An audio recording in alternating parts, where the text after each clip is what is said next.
السلام علیکم لسنرز، ہم آپ کو اپنے یوٹیوب چینل کی سچی کہانی میں خوش آمدید کہتے ہیں۔ کہانی شروع کرنے سے پہلے اگر آپ ہمارے چینل پر نئے ہیں تو ہمارے چینل کو سبسکرائب کیجیے۔ کہانی پسند آئے تو لائک اور شیئر بھی ضرور کیجیے۔ برستی گرمی میں دوپہر کی جھلسا دینے والی لو سے بچنے کے لیے گھر کے دروازے بند کیے میں بچوں کو ٹھنڈے کمرے میں زبردستی لانے کی کوشش کر رہی تھی۔ گرمیوں کی چھٹیاں ہو چکی تھیں۔ ہوم ورک کر کے بچوں کو کھیلنے کی خواہش ہوتی ہے، مگر بے انتہا گرمی ان کی خواہشوں کے سامنے دیوار بن کر رہ گئی تھی۔ سب پروگرام جو ان معصوم ذہنوں نے ترتیب دیے تھے گرمی کی بھینٹ چڑھ رہے تھے۔ ثاقب اور نینا بھی بمشکل سونے پر راضی ہوئے تھے۔ میں کافی دیر سے انہیں بہلا رہی تھی، پورے 2 گھنٹے سر کھپا کر انہیں باتوں سے بہلایا۔ پھر جب پریوں کی کہانی میں کھو کر ان کی آنکھوں میں نیند اتری تو میں نے خدا کا شکر ادا کیا۔ وسیم سرکاری دورے پر تھے۔ اب ان کے آنے میں 7 دن باقی تھے۔ کام کرنے والی مائی دوپہر کو گھر چلی جاتی تھی۔ میں دروازے بند کر کے بچوں کو لے کر اپنے اے سی والے روم میں آ جاتی۔ گھر میں اور کوئی نہ تھا۔ چوکیدار گیٹ کے ساتھ والی کوٹری میں پڑا چارپائی توڑتا رہتا۔ البتہ شام کو اٹھ کر لان میں لگے پودوں کو پانی دیتا، سودا سلف لا دیتا، پھر ثاقب اور نینا کو لے کر سیر کرانے نکل جاتا۔ البتہ جب وسیم آتے تو گھر میں گہما گہمی بڑھ جاتی اور اسے سر کھجانے کی فرصت نہ ملتی۔ بچوں کو سوئے تھوڑی ہی دیر ہوئی تھی، مجھے بھی نیند آنے لگی تھی کہ برآمدے میں کسی کے کھانسنے کی آواز آئی، ساتھ ہی کسی نے دروازہ کھٹکھٹایا۔ خدایا، اس وقت کون ہو سکتا ہے؟ میں نے گویا خود سے کہا۔ پھر بیڈ روم سے نکل کر باہر پہنچی تو برآمدے میں ایک عورت کھڑی تھی۔ اس کے چہرے پر عجیب سے داغ تھے۔ وہ کسی زمانے میں خوبصورت رہی ہوگی، مگر اب تو اس کا چہرہ انتہائی مکروہ لگ رہا تھا۔ اس کی عمر بھی بس 30-32 سال سے زیادہ نہیں تھی۔ کیا بات ہے؟ میں نے جھنجھلا کر پوچھا۔ میں 3 دن سے بھوکی ہوں، کھانا کھلا دیں تو آپ کی بہت مہربانی ہوگی، عورت کی نکاہت بھری آواز آئی۔ بے وقت اٹھائے جانے پر مجھے بہت غصہ آتا ہے، مگر اس میں آنے والی کا کیا قصور تھا؟ مجھے تو برکت پر غصہ آ رہا تھا جو دوپہر کو گھوڑے بیچ کر سوتا ہے اور پھاٹک کھلا چھوڑ کر ہر ایرے غیرے کو اندر آنے کی کھلی چھٹی ہوتی ہے۔ کون ہو تم؟ کہاں سے آئی ہو؟ بی بی جی، مصیبت کی ماری ہوں، بہت گناہ گار ہوں، اپنے گناہوں کی سزا بھگت رہی ہوں، وہ بھرائی ہوئی آواز میں بڑبڑائی۔ مجھے اس کی آواز شناسا سی لگ رہی تھی۔ تمہارا نام کیا ہے؟ میرا نام راشدہ ہے۔ میں بہت بد نصیب ہوں، ماں باپ کی عزت کو خاک میں ملانے والی۔ کاش میں پیدا ہوتے ہی مر جاتی۔ وہ خود بخود ہی بولے جا رہی تھی۔ میرے لہجے میں نرمی آ گئی۔ تم یہاں بیٹھو، میں تمہارے لیے کھانا لاتی ہوں۔ یہ کہتی ہوئی میں کچن کی طرف بڑھ گئی۔ وہ برآمدے کے فرش میں بیٹھ گئی۔ اللہ آپ کو اس کی جزا دے گا بی بی، وہ مجھے دعائیں دینے لگی۔ میں اپنی نرم دلی کے باعث بہت جلد کسی مصیبت زدہ کی حالت سے متاثر ہو جاتی ہوں، پھر جب تک اس کی مدد نہیں کرتی مجھے سکون نہیں ملتا۔ اسی جذبے کے تحت میں 2-4 دفعہ دھوکے کا شکار بھی ہو گئی تھی، مگر اپنی فطرت سے مجبور تھی۔ میں پلیٹ میں سالن اور 2 روٹیاں لے کر آئی تو عورت نکاہت سے آنکھیں موندے فرش پر بیٹھی تھی۔ لو، یہ کھانا کھاؤ، میں تمہیں پانی بھی لا دیتی ہوں۔ اس نے کھانے کی پلیٹ میرے ہاتھ سے لے کر بڑی شائستگی سے میرا شکریہ ادا کیا۔ ٹھنڈے پانی کا جگ اور گلاس لا کر میں نے اس کے نزدیک رکھ دیا اور خود کرسی گھسیٹ کر وہیں پاس بیٹھ گئی۔ مجھے اس عورت کی ذات سے کچھ دلچسپی سی محسوس ہو رہی تھی، جو برملا اپنے گناہ گار ہونے کا اعتراف کر رہی تھی۔ اس کی آواز نہ جانے کیوں مجھے جانی پہچانی سی لگ رہی تھی۔ اس نے کھانا کھا کر پانی پیا، پھر مجھے دعائیں دینے لگی۔ بی بی آپ بہت اچھی ہیں۔ میں نے دوپہر کو 3-4 گھروں کے دروازے کھٹکھٹائے، مگر کسی کو ترس نہیں آیا۔ خدا آپ کو اس کا اجر دے گا۔ تم کہاں کی رہنے والی ہو؟ میں نے موضوع بدلتے ہوئے پوچھا۔ جی میں بد نصیب بہت گناہ گار ہوں۔ وہ میرے سوال کو نظر انداز کر کے پھر اپنے گناہ پر کڑنے لگی۔ بتاؤ تو صحیح۔ اللہ غفور الرحیم ہے، وہ ہر گناہ کو معاف کر دیتا ہے، بس شرط یہ ہے کہ انسان خلوص دل سے توبہ کرے۔ میں نے اسے تسلی دینا چاہی۔ میں سوچتی ہوں بی بی آپ کو اپنی کہانی سنا کر دل کا بوجھ ہلکا کر لوں، نہ جانے کیوں آپ کو سب کچھ بتانے کو جی چاہ رہا ہے۔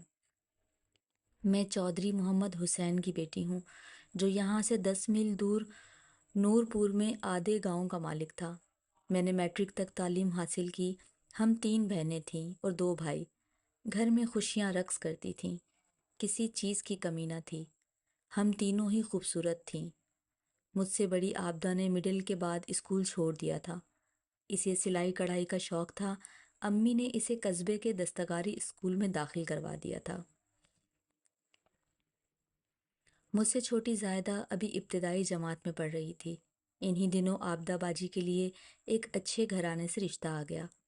ابو امی کو وہ لوگ پسند آ گئے اور منگنی ہو گئی۔ آبدہ باجی کے منگیتر شکیل بہت خوبصورت اور وجیح تھے۔ مجھے باجی کی قسمت پر رشک آ گیا۔ میں نے اپنے خوابوں میں جو آئیڈیل سجا رکھا تھا، شکیل ہو بہو وہی تھے، مگر یہاں قسمت پھر مجھے دھوکہ دے گئی۔ 6 ماہ بعد باجی کی شادی ہو گئی اور وہ اپنے سسرال چلی گئیں۔ میرے لیے وہ دن ایک عذاب سے کم نہیں تھے۔ یہ امتحانوں کے دن تھے، مگر میرا دل اب پڑھائی میں بہت کم لگتا تھا۔ نتیجہ یہ نکلا کہ میں میٹرک میں بری طرح فیل ہو گئی۔ ابو نے بہت کہا کہ پڑھائی جاری رکھو، دوبارہ امتحان دے لینا، مگر میرا دل پڑھائی سے اچاٹ ہو چکا تھا۔ ہر وقت شکیل بھائی کی شکل نگاہوں میں رہتی۔ جب وہ باجی کے ساتھ ہمارے یہاں آتے تو میری زندگی میں بہار آ جاتی۔ ہنستے کھیلتے چند دن گزر جاتے، پھر وہی جان لیوا تنہائی اور اداسی۔ دن گزرتے رہے۔ ایک دن باجی گھر آئیں تو ان کی طبیعت ٹھیک نہیں تھی۔ بچے کی پیدائش نزدیک تھی۔ امی خود جا کر انہیں لے آئی تھیں۔ پہلا بچہ میکے میں ہوگا، یہ ہماری برادری کا رواج تھا۔ میرا دل خوشی سے جھوم اٹھا۔ اب شکیل بھی یہیں رہیں گے۔ پھر وہی ہوا۔ شکیل بھائی ہفتے میں 5 دن یہاں گزارتے، یہیں سے وہ اپنے دفتر جاتے، کبھی شام کو اپنے گھر چلے جاتے، مگر زیادہ تر ادھر ہی رہتے۔ باجی بھی انہیں دیکھ دیکھ کر جیتی تھی۔ جس دن وہ نہ آتے، باجی تمام دن بے قرار سی رہتی۔ آخر وہ مبارک گھڑی آن پہنچی۔ باجی نے 2 جڑواں بچوں کو جنم دیا۔ دونوں گھروں میں خوشی کی لہر دوڑ گئی۔ دل کھول کر مٹھائی تقسیم کی گئی۔ پہلوٹی کے 2 بیٹے بہت بڑی خوشی تھی۔ اس کے ساس اور سسر نندیں سب بچوں کو دیکھنے آئے۔ یہاں پر بھی صدقے خیرات دیے گئے۔ شکیل بھائی کے انگ انگ میں مسرتیں رقص کر رہی تھیں۔ وہ باری باری دونوں بچوں کو گود میں لیتے، ان کے چہرے جو سرخ گلاب کی طرح کھلے ہوئے تھے دیکھتے، پھر ان کے نین نقش کا موازنہ کرتے، ان کی آنکھوں کے رنگ پر تبصرے کرتے۔ یوں لگتا تھا جیسے قدرت نے انہیں 2 خوبصورت کھلونے دے دیے ہوں۔ نہ کھانے کا ہوش، نہ کپڑے بدلنے کا، بس ہر وقت باجی کے کمرے میں بچوں کی دیکھ بھال میں لگے رہتے اور مسکرا مسکرا کر بڑے انہماک سے دیکھتے۔ مگر اب انہوں نے مجھے نظر انداز کرنا شروع کر دیا۔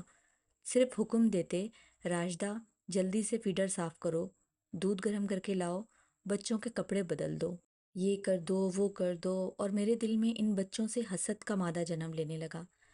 شروع میں وہ دونوں مجھے بہت پیارے لگتے تھے، مگر اب ان سے نفرت سی محسوس ہونے لگی۔ اب مجھے باجی بھی بری لگتی تھی۔ میرے دل میں شیطانی جذبے پرورش پانے لگے۔ چلا نہا کر اور بہت سا ساز و سامان لے کر باجی اپنے سسرال رخصت ہوئیں، اور میرے لیے پھر وہی بے کیف دن آ گئے۔ اب میری سوچ کا زاویہ بدل چکا تھا۔ میں دن رات یہی سوچتی تھی، مجھے شکیل کو حاصل کرنا ہے۔ میرا دل کسی معجزے کا منتظر رہتا۔ کاشف اور آصف بڑی تیزی سے بڑے ہو رہے تھے۔ ان کی اچھی نگہداشت ہو رہی تھی۔ دونوں بھائیوں کی صحت قابل رشک تھی۔ شکیل بھائی کبھی کبھی باجی کے ساتھ آ جاتے۔ جب وہ آتے تو میرا بے چین دل قرار پا جاتا۔ سارا دن ہنسی خوشی گزر جاتا۔ 2 سال گزر گئے۔ میرے لیے 2-4 رشتوں کے پیغام آئے، مگر میں نے انکار کر دیا۔ میرے انکار میں کوئی معقول وجہ نہ ہوتی، مگر ابو زبردستی کے قائل نہیں تھے۔ وہ ہم بیٹیوں کے لیے سراپا شفقت تھے۔ امی جان جھنجھلا اٹھتی، بھائی میری اس سرکشی پر ناراض ہوتے، مگر ہوتا وہی جو میں چاہتی، اور ابو اپنے دل سے مجبور ہو کر میرا ساتھ دیتے۔ باجی کی طبیعت اب پھر کچھ ناساز تھی۔ شکیل بھائی نوکری کے سلسلے میں باجی کو اپنے پاس رکھنے لگے، کیونکہ اب وہ بھی بچوں کے بغیر نہیں رہ سکتے تھے اور ان کا تبادلہ دوسرے شہر ہو گیا تھا۔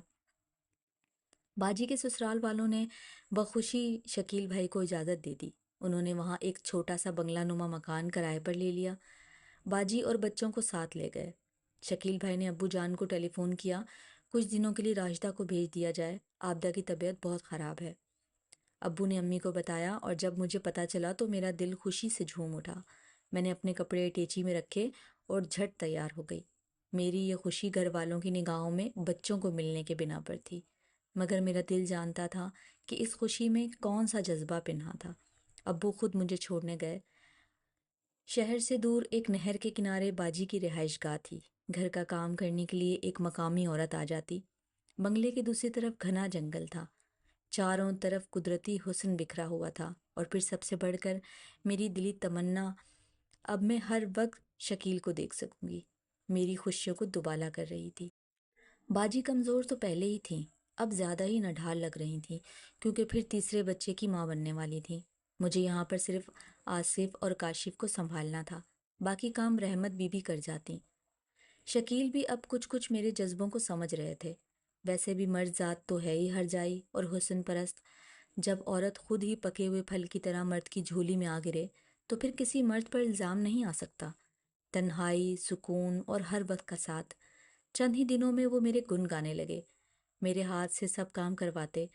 باجی سب کچھ دیکھ رہی تھی، مگر وہ اپنی نیک فطرت کے بنا پر میری ممنون تھی۔ راجدہ، اگر تم نہ آتی تو شکیل کو کتنی پریشانی ہوتی۔ مائی کے ہاتھوں کا تو وہ کھانا بھی قبول نہیں کرتے۔ ان کی ہر ضرورت کا خیال رکھنا، اور پھر آصف اور کاشف بھی چند دنوں میں تم سے مانوس ہو چکے ہیں، وہ بار بار جتاتی۔ باجی تو مطمئن تھی، لیکن مائی رحمت کی نگاہیں مجھے اپنے جسم کے آر پار گزرتی ہوئی محسوس ہوتی۔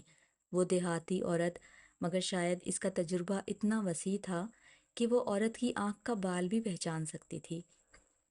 ابو کے ٹیلی فون آتے 2-4 دفعہ میں نے خود بھی ان سے بات کی اور خود یہاں رہنے کا جواز بتا دیا کہ باجی جب صحت یاب ہوں گی تو میں آ جاؤں گی۔ دن گزرتے رہے، باجی کی طبیعت دن بدن گر رہی تھی۔ آخر وہ وقت آن پہنچا جب شکیل بھائی نے انہیں قریبی اسپتال میں داخل کرا دیا، جہاں انہوں نے پھول سی بیٹی کو جنم دیا۔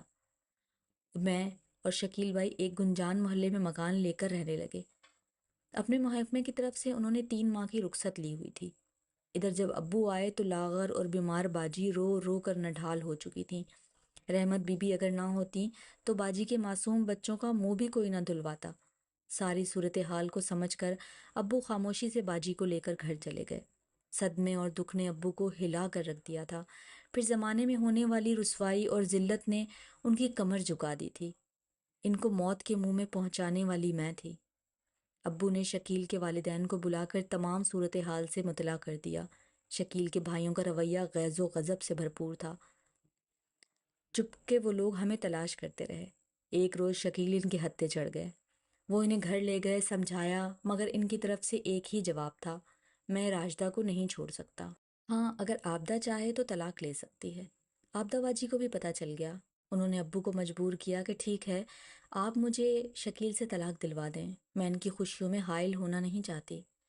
پنچایت نے ہمارے حسب خواہش فیصلہ کر دیا، مگر ساتھ ہی دونوں برادری سے ہمیشہ کے لیے خارج کر دیا گیا۔ شکیل بھی ضد میں آ گئے۔ انہوں نے تمام فیصلوں کے بعد اپنے بچوں کا مطالبہ کر دیا۔ یہ ایک ایسا وار تھا جو آبدہ باجی کی ہمت سے بڑھ کر ثابت ہوا، اور اپنے سینے پر پتھر رکھ کر انہوں نے بچوں سے بھی دستبرداری کا اعلان کر دیا۔ جس دن شکیل بچوں کو لے کر آئے، وہ دن باجی کی زندگی کا آخری دن تھا۔ وہ اس دن بستر پر ایسی گریں کہ دوبارہ نہ اٹھ سکیں، اور 3 ماہ کے عرصے میں زندگی کو خیر بات کہہ گئیں۔ ابو یہ صدمہ دل پر جھیلنے کی سکت نہ رکھتے تھے۔ باجی کی موت کے 1 ہفتے بعد وہ بھی دل کا دورہ پڑنے سے ختم ہو گئے۔ ہمیں یہ سب اطلاعات مل رہی تھیں، مگر ہم دونوں کے دل پتھر ہو گئے تھے۔ میں صرف اپنی خوشیوں سے سروکار رکھتی تھی، مگر شاید قدرت کا پیمانہ لبریز ہو چکا تھا۔ انصاف ہوتا ہے، مگر دیر سے۔ میں 2 سالوں میں شکیل کے 2 بچوں کی ماں بن چکی تھی۔ آصف اور کاشف 5 سال کے ہو چکے تھے۔ گڑیا بھی چلنا سیکھ گئی تھی۔ یہ بچے مجھے ماں سمجھتے تھے۔ طاہر اور کیسر میرے بیٹے تھے۔ شکیل صبح ہی اپنے کام پر جانے کے لیے گھر سے نکلے، مگر شام کو کسی حادثے کا شکار ہو کر اسپتال پہنچ گئے۔ میری آنکھوں میں دنیا اندھیر ہو گئی۔ میں فوراً بچوں کو نوکرانی کے حوالے کر کے وہاں پہنچی، مگر ڈاکٹروں کی انت تک کوشش بھی انہیں بچا نہ سکی، اور ہنستے کھیلتے شکیل کو موت نے نگل لیا۔